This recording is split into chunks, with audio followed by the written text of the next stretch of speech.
미국 증시의 분위기를 생생하게 전해드리겠습니다. 이항영의 월가이드 시간이고요. MTN 이항영 전문위원 함께하겠습니다. 어서 오세요. 네, 안녕하세요. 네, 안녕하세요. 지난 금요일 미국 시장이 다시 한번 하락했습니다. 지정학적 리스크가 다시 시장을 좀 짓눌렀다는 평가가 나오고 있던데 미국 시장 어떤 일이 있었을까요? 네, 맞습니다. 러시아와 우크라이나 사이의 긴장 관계, 거기에 미국의 바이든 대통령이 잇따른 경고, 네. 그리고 그쪽 양쪽에서의 반발, 이런 것들이 나오면서 결국 3대 지수가 결국은 무기력하게 하락한 채 일단은 마감됐습니다. 나스닥은 1% 넘게 하락하면서요.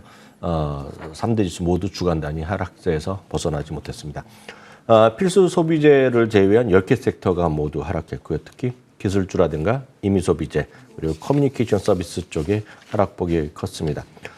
상대적으로 소위 안전자산이라고 분류되는 것이 이제 금이라든가요. 전통적으로 미국 달러인데요. 이런 것들은 지난주 중반까지 그리고 잠시 쉬었다가 다시 올라가는 모습을 보이고 있습니다. 이 그림은 이제 금 가격에 되겠고요. 달러도 마찬가지 좀 진정하는 주 초반에 진정하다가 결국 다시 올라가는 그런 모습을 보이고 있습니다. 그만큼 주시장에서의 어떤 안전자산에 대한 선호 현상이 분명히 현실적으로 좀 존재하고 있다라고 보셔야 되겠습니다. 그러다 보니 나스닥 기준을 보면은요, 2020년이죠. 팬데믹 직후인데요. 그때 4월 이후 처음으로 이동평균선 50일이 200일 이동평균선을 하향 이탈하는 데드 크로스가 발생했습니다. 전형적으로 이제 주시장이 약하다는 의미를 보일 수 있겠지만 이게 절대적인 건 아닙니다. 왜냐하면 이게 워낙 급하게 떨어졌다가 급하게 반등했던 지난 2020년 4월에는 데드크로스랑 상관없이 오히려 주가가 계속 반등했던 경험이 있기 때문에 절대적이는 않지만 교과서적으로 보면 분명히 약세로 보는 것이 맞다라고 보셔야 되겠고요. 대표 주식들이 전부 하락했습니다. 애플도 0.9%, 마이크로소프트 0.9% 하락했습니다. 아마존도 하락했고요. 그 밖에 많은 분들이 좋아하시는 테슬라도 하락했고요. 그 전날 실적 발표했었죠. 엔비디아도 지금 2, 3일 연속으로 주가가 하락하는 모습을 보여주고 있고요. 비자도 마찬가지입니다. 아마존과의 협상이 완전 타결됐지만 계속해서 주식시장에서 빛을 발하지는 못하는 그런 모습으로 지난 주말을 끝냈습니다. 알겠습니다. 대형주들은 일단 이런 모습을 보였었는데 요즘에 실적 발표 한 번 잘못했다가 주가가 출렁 내려앉는 일들이 굉장히 많아서요. 이제 지난 금요일에도 그런 기업들이 몇 가지 있었더라고요. 네, 최근 들어서의 특징이라고 할 수 있겠는데요. 네. 시장에서 주식시장의 실적 발표가 예상보다 안 좋으면 주가는 크게 떨어지고요. 네. 실적이 조금 좋더라도 오히려 주가는 크게 반영하지 않으면서 자꾸 나쁜 것을 찾아내는 성격이죠.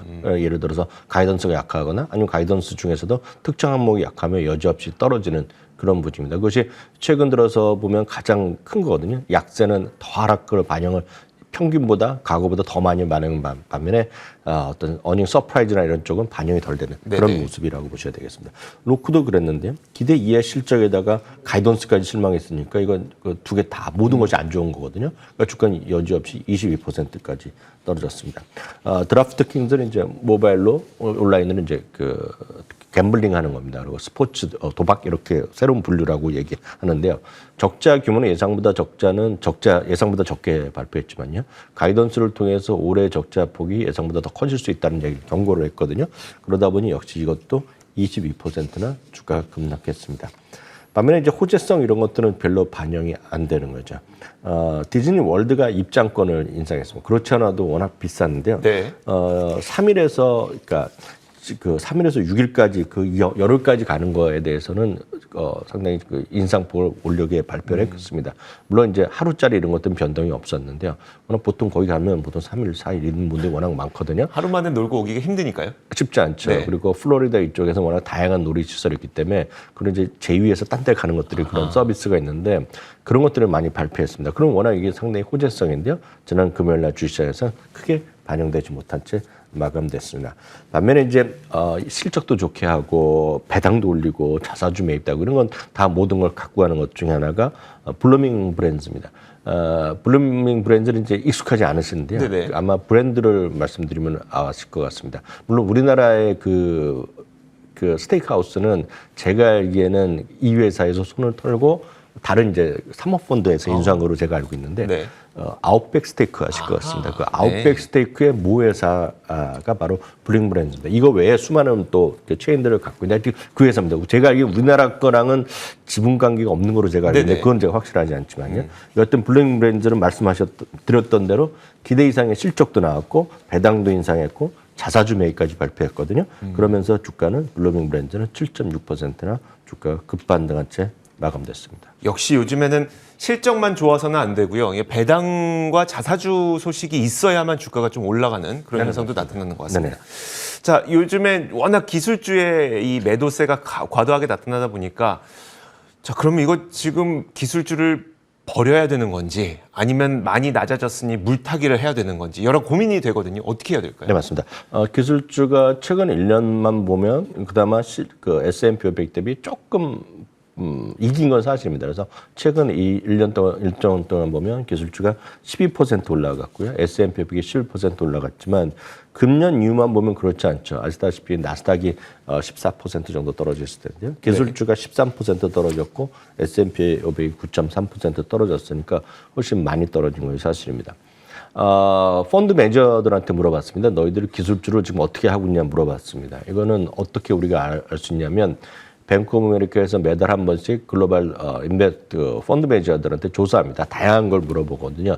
거기에 물어봤더니 지금 기술주 비중을 축소한 펀드 매니저가 늘린, 그러니까 그동안 최근 한 달 동안 늘린 매니저보다 10%포인트 많습니다. 그래서 그 수치 자체가 2006년 8월 이후 최대거든요. 그만큼 지금 기술주 비중을 많이 줄여놨다는 거죠. 그러니까 여기에 우리 한국식으로 표현하면 수급에서 기관성 매물이 많았다라고 네네. 일단 이해하시면 되겠습니다. 반면에 이제 은행이나 현금 그리고 캐시, 헬스케어 이런 것 같은 안전성 자산, 방어적 섹터에는 주식을 많이 올린 것들이 사실입니다.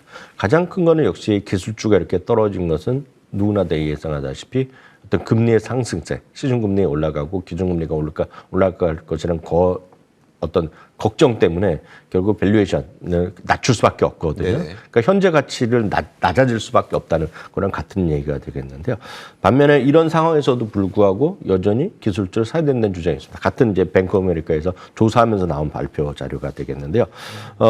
이들의 입장에서 보면 물론 전부 다 사라는 건 아니겠지만 여러 가지 기준을 줘야 되겠지만 미국 기술주는 사야 될 때라는 얘기를 하고 있습니다. 금리 상승 우려감으로 분명히 하락했지만 말씀드렸다시피 그렇지만 밸류에이션 자체가 너무 낮아졌다는 겁니다. 2021년 11월이죠. 작년 11월만 하더라도 소위 나스닥 같은 경우에 PER 기준이 32배가 넘었는데 지금 27배 수준밖에 안 된다는 거거든요. 그러니까 네네. 밸류에이션이 상당히 낮아졌다고 할 수 있겠고요. 또 많은 분들이 이제 금리를 얘기하는데 실제로 과거에 1994년 이후에 금리 상승한 것만 조사해 봤더니 첫 6개월 동안에요. 첫 금리 인상 시기 이후에 첫 6개월 동안 S&P 500 대비 오히려 8%포인트 금리 이 기술주가 더 올라갔고요.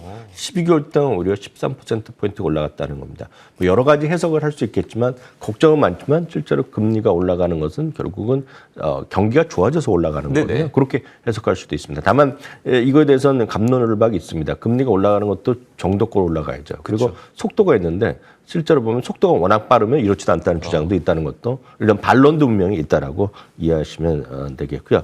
참고적으로 이제 그러면 이제 많은 분들이 언제 올라갈 건지 시장 네네. 언제 회복할 거에 대해서 궁금해 여기잖아요. 그러니까요. 그래서 많은 분들이 이제 우크라이나가 해결되면 올라갈 거라고 기대하고 있지만 맞죠. 우크라이나 때문에 주가가 최근 들어서 쉬었지만 그럼 그것 때문에 올라가겠냐는 거에 대해서는 극히 저는 개인적으로 생각은 그렇지 않을 거라고 보고 있어요. 왜냐하면 그 모든 것보다 가장 중요한 것은 지금 3월 달에 있을 두 가지 이벤트가 있죠.